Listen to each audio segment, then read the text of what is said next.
आज अभी एक खबर पढ़ी जिसमें लिखा था जस्टिस इज ड्यू, और इस खबर ने फिर से मुझे सोचने पर मजबूर कर दिया कि किस तरह से हम अवेयरनेस फैलाएं, किस तरह से हम समाज में एक जागरूकता लाएं कि जब एक व्यक्ति जस्टिस पाने के लिए जिद्दोजहद करता है, जब वो लड़ता है, तो किस तरह से उसको मेंटल प्रेशर भी झेलना पड़ता है और कितना मुश्किल होता है उससे निकलना।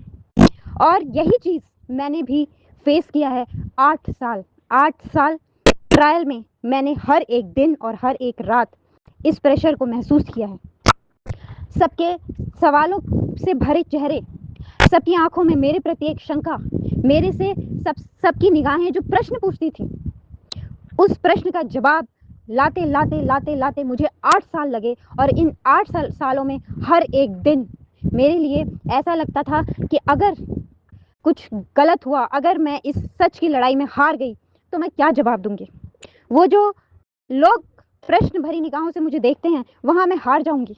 एक केस तो मैं कोर्ट में हारूंगी, लेकिन समाज के उस हर कटघरे में जहां लोगों ने मुझे खड़ा किया था, वहां मैं लड़ाई हार जाती जो कहीं भी पन्नों पे दर्ज नहीं होती। और यही लड़ाई लड़ते लड़ते एक पति ने मैट्रिमोनियल डिस्प्यूट के कारण परेशान होकर आज न्यूज़ आई कि उसने सुसाइड कर लिया, और साथ में 24 पेज का सुसाइड नोट छोड़ के मरा। उस सुसाइड नोट में उसने अपनी सारी तकलीफों को लिखा।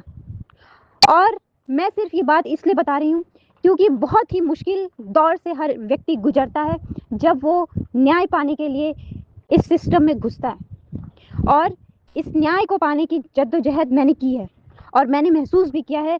मैं बहुत ही अपने आप को सुलझी हुई लड़की समझती थी, समझदार लड़की समझती थी, लेकिन जब मैं इस न्याय पाने की लड़ाई में आगे बढ़ी तो मैं खुद डिप्रेशन में चली गई। डिप्रेशन ही नहीं, मैं बाइपोलर डिसऑर्डर से जूझ रही हूँ, आज भी जूझ रही हूँ।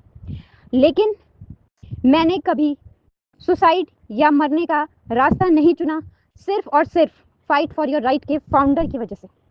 क्योंकि फाइट फॉर योर राइट के फाउंडर एक ऐसे व्यक्ति हैं, एक ऐसी व्यक्तित्व है उनके अंदर जो समाधान देने की क्षमता रखते हैं। बहुत ऐसे प्रश्न मेरे ट्रायल में आए, बहुत ऐसी समस्याएं मेरे सामने आई जिनका मुझे जवाब नहीं पता था, जिनका मुझे ये नहीं पता था कि अब मैं क्या रास्ता निकालूंगी, और मुझे कोई ज्ञान नहीं था। पर उन्होंने रास्ता बताया, उन्होंने समाधान बताया, और उस समाधान ने मुझे मरने से बचाया। कई बार मैंने मृत्यु को अपने पास से देखा है। जब डिप्रेशन होता है तो दिमाग का और शरीर का लिंक खत्म हो जाता है। सबसे पहले आदमी का लिंक समाज से खत्म होता है, उसे लगता है समाज का हर व्यक्ति उसके अगेंस्ट खड़ा है। और जब आप ऐसे माहौल में पहुंच जाते हैं जहां हर व्यक्ति आपके खिलाफ खड़ा है, आपके अगेंस्ट सोच रहा है, आपके खिलाफ प्रश्न दाग रहा है, और फिर आप एक फियर जोन में चले जाते हैं। और फियर जोन से जब नहीं निकल पाते, सबको सेटिस्फाई नहीं कर पाते, ऐसी सिचुएशन में जब आप होते हैं तो आपको लगता है कि इससे अच्छा मर जाओ, क्योंकि मैं सबको तो कुछ भी नहीं समझा सकता। ऐसी सिचुएशन मैंने बहुत करीब से देखी है। लेकिन फिर एक समय ऐसा आया जब मैंने ये डिसाइड कर लिया कि जब तक मुझे कोर्ट से मोहर नहीं लगती मेरे सत्य पर, तब तक मैं हर किसी की बात को अनसुना कर दूंगी। और जो लोग मेरा साथ छोड़ते चले गए, मैं सबको छोड़ती चली गई। मैंने कभी पीछे मुड़ के नहीं देखा, क्योंकि अगर मैं किसी को साथ लेके चलने की कोशिश करती तो फिर मैं कहीं अपने आप को खो देती।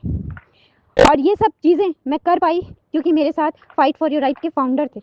उनका मोटिवेशन था, उनका गाइडेंस था, और उन्होंने जो मुझे दिया वो ही मैं आज समाज को बताने के लिए मैंने ये चैनल खोला है। बी द वॉरियर, आप लड़िए, आपको वॉरियर बनना पड़ेगा। मेरा मोटिव यही है क्योंकि मुझे पता है कि जब हम अचानक एक कॉमन मैन, मैं एक कॉमन मैन हूँ, मेरे पास कोई पैसा नहीं है, मेरे पास कोई रुतबा नहीं है, मेरे पास कोई पावर नहीं है, मैं किसी मिनिस्टर के घर से नहीं आती, कोई इन्फ्लुएंशियल व्यक्ति नहीं हूँ, मैं एक कॉमन मैन हूँ। और जब एक कॉमन मैन आता है न्याय पाने के लिए इस कोर्ट में, कोर्ट के सिस्टम में, तो उसको डीले का सामना करना पड़ता है, तो उसको बहुत ही घुमावदार पेचीदगियों से गुजरना पड़ता है जिसका उसको कुछ नहीं अंदाजा होता है। आप अपना वकील खड़ा करते हैं केस लड़ने के लिए, लेकिन उस केस का असर किस पे पड़ता है? हमारी जिंदगियों पे पड़ता है। हम वहाँ चुप खड़े हैं, हमारी तरफ से जो व्यक्ति बोल रहा है वो एक प्रोफेशनल है, हमारा जान अटकी रहती है कि हम आज क्या ऑर्डर आएगा। लेकिन वकील, उनका प्रोफेशन है, तो उनकी जान नहीं अटकी रहती क्योंकि उनको रोज केसेस देखने हैं, वो हैबिचुअल हैं। लेकिन जिस व्यक्ति का केस है वो हैबिचुअल नहीं है, क्योंकि उसकी लाइफ का अपना एक ही केस है और इसी से उसकी ज़िंदगी बननी है और इसी से उसकी ज़िंदगी बिगड़ जानी है। वो एक प्रेशर हर व्यक्ति झेलता है, हर कॉमन मैन झेलता है। हम सब लोग बहुत बड़ा लॉयर को अप्रोच नहीं कर सकते। हम सभी लोग जो कॉमन लोग हैं, केस सबके होते हैं, आम इंसान के भी होते हैं, गरीब के भी होते हैं और अमीरों के भी होते हैं। कुछ केसेस ही होते हैं जो हाईलाइट हो पाते हैं, लेकिन लड़ाई, संघर्ष, स्ट्रगल और प्रेशर हर एक व्यक्ति का उतना ही होता है जितना बड़े केसेस में होता है। तो मैंने उस चीज़ को महसूस किया है, इसीलिए आज 8 साल बाद जब मैं अपने को संभाल पाई हूँ, मैं अपने केस में जीत हासिल कर पाई हूँ, मैं आज इस बात से कॉन्फिडेंट हूँ कि जब हम सही तरीके से अपनी बात कोर्ट में रखें, अपनी बात को रखने की समझ को पैदा करें, तो फिर हम इस जस्टिस सिस्टम में न्याय ले सकते हैं। इसी चीज़ को बताने के लिए मैंने ये चैनल खोला है कि आप वॉरियर बनिए, आपके पास कोई चॉइस नहीं है। और ये शिक्षा मुझे दी फाइट फॉर योर राइट के फाउंडर ने। उन्होंने सूत्र दिया, be 10% lawyer, be 10% doctor and be 10% soldier. और मैं बताती हूँ कि लाइफ का चेंजिंग रूल है। आप सभी लोग अपनी ज़िंदगी में अगर इसको उतारेंगे तो आप देखिएगा कि आपके अंदर एक कॉन्फिडेंस पैदा होगा। आप किसी भी सिचुएशन में रहेंगे तो भी अगर आपके पास ज्ञान है, वो ज्ञान आपको ज़िंदगी में हर समस्या से बचाएगा। खुद फाइट फॉर राइट के फाउंडर कहते हैं कि ज़िंदगी में हर जगह मैं नहीं हो सकता तुम्हारी मदद के लिए, लेकिन तुम्हारा ज्ञान, मेरा दिया हुआ ज्ञान, मेरी दी हुई समझ तुम्हें हर जगह बताएगी। और मैं प्रैक्टिकल चीज़ आपको बता रही हूँ कि अभी भी मुझे बाइपोलर डिसऑर्डर के एपिसोड्स आते हैं। मुझे कई बार इतनी भूख लगती है कि मुझे ऐसा लगता है मैं खाना खा रही हूँ, बट मैं उससे मुझे सेटिस्फेक्शन नहीं हो रही। अब ऐसे बहुत चीज़ें, कई बार बहुत एग्रेशन होता है, इतना गुस्सा आता है कि ऐसा समझ नहीं आता कि मैं क्या बोल रही हूँ, मैं उसको कोरिलेट नहीं कर पाती। लेकिन उस समय मुझे सिर्फ और सिर्फ फाइट फॉर योर राइट के फाउंडर की दी हुई समझ बचाती है, रोकती है। तब मैं विवेक का प्रयोग करती हूँ, तब मैं बुद्धि का प्रयोग करती हूँ। मैं अपनी आंखों से देख रही हूँ कि हाँ, मैंने 4 रोटी खा ली, स्टॉप फॉर 6 आवर्स। 6 आवर्स आपको कुछ नहीं खाना, क्योंकि आप 4 रोटी खा चुके हो, जो कि आपके बॉडी के लिए सफिशियंट है। मन कर रहा है क्योंकि कोरिलेशन बिगड़ गया, कोरिलेशन माइंड का और बॉडी का बिगड़ गया। ये मुझे समझ अब आता है। क्यों? क्योंकि इतनी समझ मैंने अपने अंदर पैदा की 10% डॉक्टर के फॉर्मूले को लाइफ में अपना के, जो मुझे फाइट फॉर योर राइट के फाउंडर ने दिया। अब मुझे ये समझ में आता है कि मुझे एग्रेशन हो रहा है, तो at that point of time चुप हो जाओ, एक्ट बिल्कुल नहीं करना। जब आपको ओवर गुस्सा आता है उस समय आप चुप हो जाओ, डोंट रिएक्ट। ये समझ कहाँ से आई? ज्ञान से आई, क्योंकि मैंने इस चीज़ को समझा है कि ये गुस्सा मेरा नहीं है, ये गुस्सा मुझे बीमारी के कारण एक धक्का अंदर से लग रहा है, तो मैंने उसको कंट्रोल किया। अगर जिस व्यक्ति ने सुसाइड किया उसने 24 पेजेस का सुसाइड नोट लिखा। मैं कहती हूँ अगर मरने से किसी को कुछ प्राप्त हो जाता तो फिर ये युद्ध किस लिए होता? युद्ध से आप प्राप्त कर सकते हो। आप रास्ता ढूंढिए, आप किसी से शेयर करिए। अगर आपको कोई आसपास अपनी नहीं दिखता है कि आप अपनी प्रॉब्लम किसी से शेयर कर सकते हैं कि नहीं कर सकते, be the warrior is a platform. मेरा यूट्यूब चैनल एक प्लेटफॉर्म है, आप शेयर करिए अपनी कोई भी समस्या। अगर आप मेंटल लेवल पे किसी चीज़ से जूझ रहे हैं, मैं खुद बहुत ही, मेरी वर्स्ट सिचुएशन हो गई थी, मैं सिर्फ समझ, ज्ञान और अपने इस गोल्डन रूल से जो फाइट फॉर योर राइट के फाउंडर ने दिया है कि 10% डॉक्टर की नॉलेज गेन करो, 10% लॉयर की नॉलेज गेन करो और 10% सोल्जर की नॉलेज गेन करो। इसके अलावा आपके पास कोई उपाय नहीं है। जब तक आपकी ज़िंदगी में डिपेंडेंसी है, जब तक आप किसी और पे डिपेंडेंट हैं, तब तक आप परेशान ही रहोगे। इसलिए इतना नॉलेज गेन कर लो कि अपनी बॉडी को समझ सको कि आपको क्या बीमारी है, उसको मैनेज कैसे करना है। उसी समझ से आज मैंने अपने बाइपोलर डिसऑर्डर को मैनेज किया।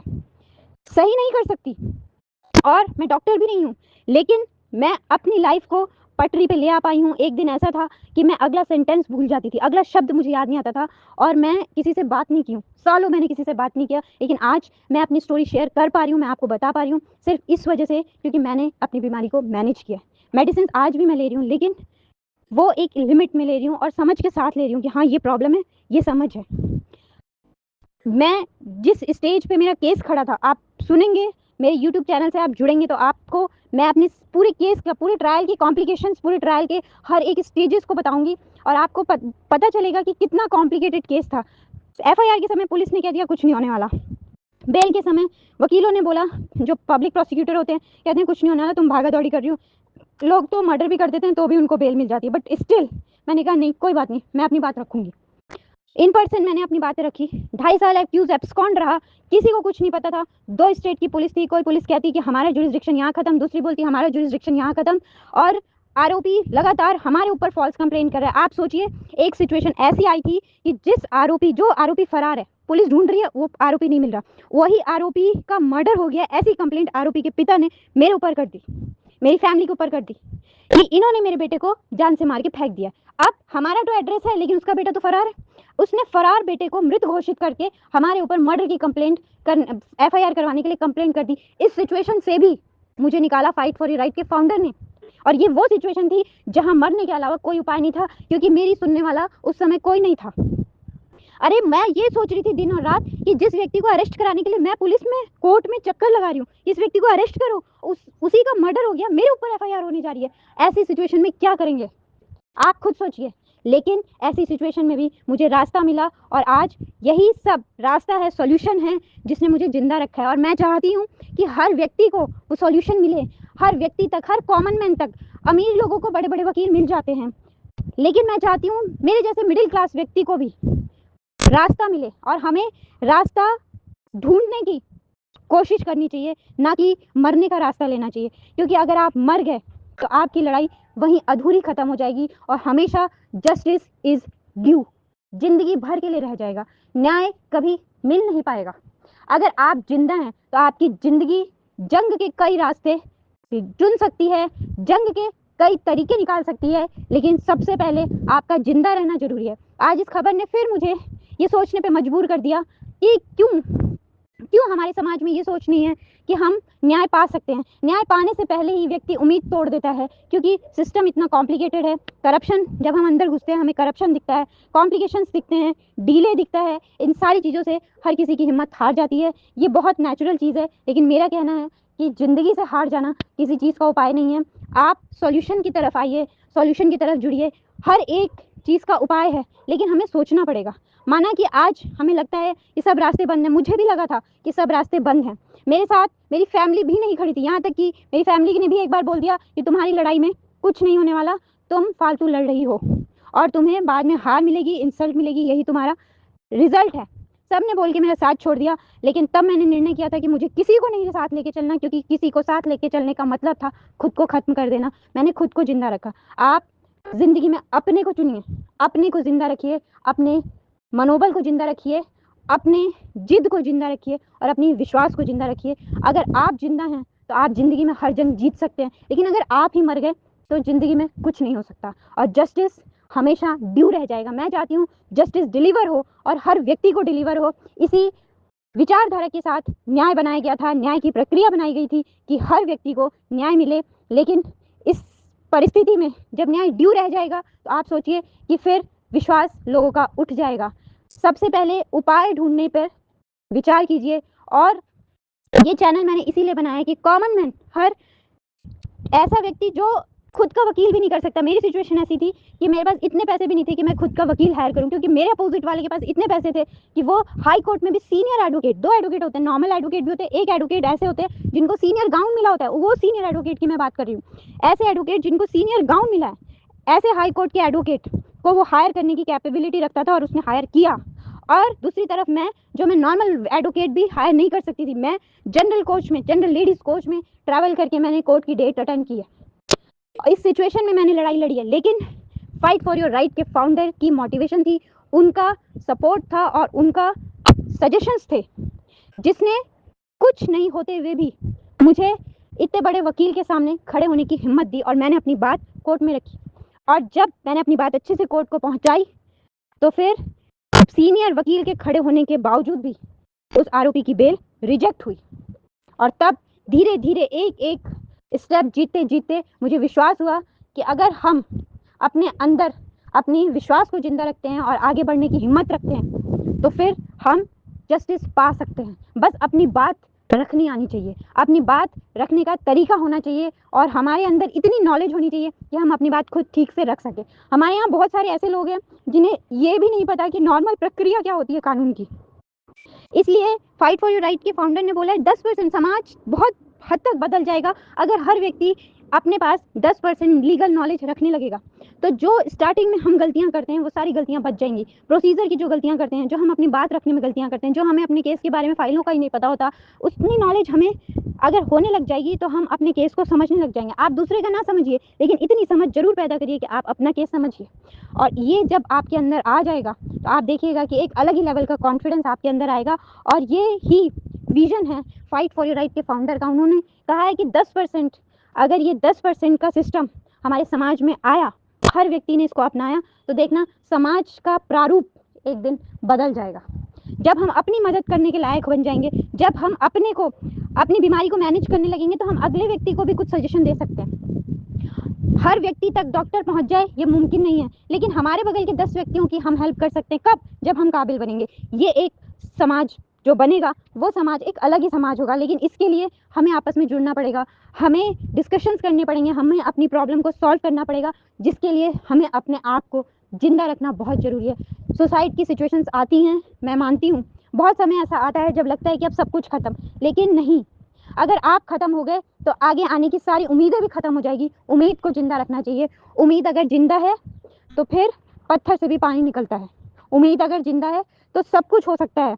तो उम्मीद को ज़िंदा रखना बहुत ज़रूरी है। ये एक बहुत दर्दनाक घटना है जिसने मुझे ये सब कुछ शेयर करने पे मजबूर कर दिया कि ज़िंदगी में कभी भी बहुत परेशानी आए तो भी आप जस्टिस ड्यू की स्थिति कभी ना लाएं। अपनी ज़िंदगी में कभी ऐसा ना हो कि न्याय अधूरा रह जाए, और अगर आप रहेंगे तो न्याय के पूरा होने की उम्मीद हमेशा जिंदा रहेगी। कोई ना कोई आपको ज़िंदगी में मिल सकता है जो आपकी हेल्प करे, कोई नहीं मिलेगा। मेरा चैनल बी द वॉरियर हमेशा हेल्प करने के लिए, हमेशा सजेशन देने के लिए आपके साथ खड़ा है, क्योंकि मैं इन चीज़ों से गुजरी हूँ, मैंने इन चीज़ों को बहुत करीब से देखा है और मैं इससे निकली हूँ। आप जुड़िए, आप समझिए, समझाइए, आप अपनी बात रखिए, लेकिन कभी कोई स्थिति में जस्टिस ड्यू की स्थिति अपनी लाइफ में मत लाना कि न्याय अधूरा रह जाए। न्याय को पाना ही हमारा लक्ष्य है, इसीलिए तो हम निकले थे घर से। और लक्ष्य अधूरा छोड़ के बीच में सब कुछ मिटा देना, ये समझदारी नहीं है। आप जिंदा हैं तो हर एक चीज़ की उम्मीद जिंदा है। इसलिए ये खबर मैं आपको शेयर कर रही हूँ कि ऐसी खबर मैंने अभी पढ़ी जो मुझे बहुत, उसको पढ़ के दुख हुआ, और मैं चाहती हूँ कि आगे ये घटनाएं रुकें। हम खुद को एजुकेट करें, हम आसपास के समाज को एजुकेट करें। हमारा समाज का प्रारूप बदलना चाहिए और इस तरह की घटनाएं रुकनी चाहिए। जहां न्याय की आस लगाए एक व्यक्ति अपना दम तोड़ देता है, तो ये बहुत ही बड़ा सोचनीय विषय है और विचारणीय विषय है। ऐसी स्थिति मेरी ज़िंदगी में भी आई थी, लेकिन मैं बच गई। इसलिए मैं चाहती हूँ कि हर वो व्यक्ति जो इस परिस्थिति से गुजर रहा है, जो इस परिस्थिति से लड़ रहा है, वो भी बच जाए और उसे भी सही रास्ता मिले।